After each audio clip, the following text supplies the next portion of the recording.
Louder, please.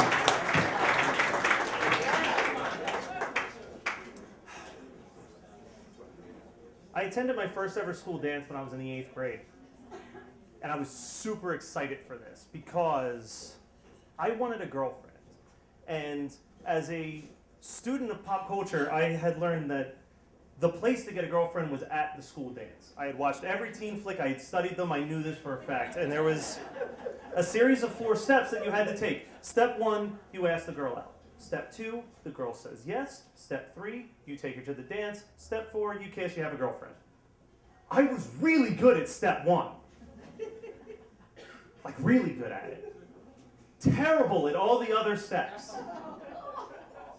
28 girls rejected the chance to go to the school dance with the comic book reading, horror movie loving Matt Kelly. It baffles me to this day. But that was fine because I had a group of friends who promised that no matter what, we're gonna hit that dance tag, we don't need no women. And then they all got girlfriends and they came anyway with the girlfriends. And I sat in the corner and I watched, but I was optimistic because I realized it's the middle of the year, it's the winter dance. This is act 2 of the movie that is my life.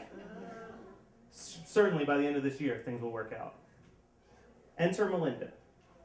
Melinda was the most beautiful 8th grader I've ever seen. And that is not creepy to say because I was in 8th grade at the time. She was awesome. See, the thing is, with those other 28 girls, I had nothing in common with them. I was acting on what I believed was what you were supposed to do, which was just ask out anybody. But Melinda was different. We had conversations. We didn't hang out or anything like that, but we would talk, and she was a dancer, and I went to some of her dance recitals. I mean, I went because my sister was also in the dance recital, but in my mind, I felt like I was proving, like, yeah, no, I will go to your stuff. So I was on the stage crew, and she, at the end of the year, there was this big chorus performance, and I was on the stage crew, and Melinda had a tap dance number, and I was on the stage crew. I was in charge of the lights.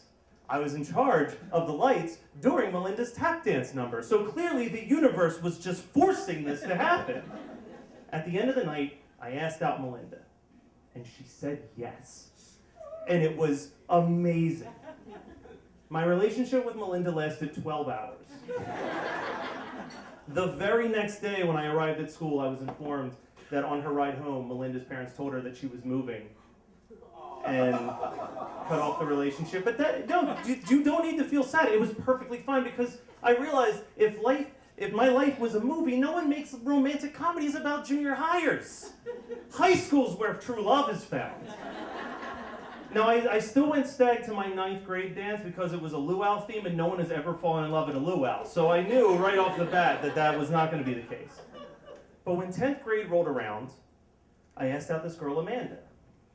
She was a senior, I was in 10th grade, and she said yes, and it was very exciting, but there was 2 things about Amanda that I didn't know. Thing number 1 was that Amanda was one of these weird seniors that wanted to go to every single class dance on her senior year, and thing number 2 was that she had a boyfriend who was trying to do the exact same thing.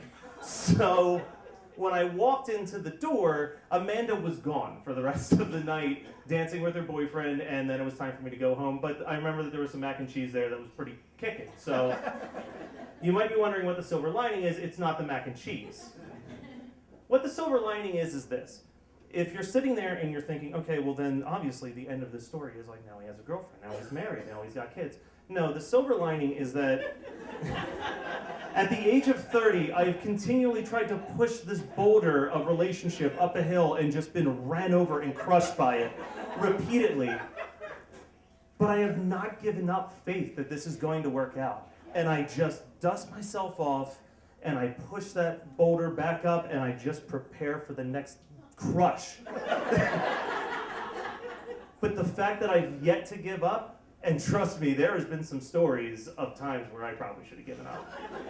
That, to me, is my silver lining.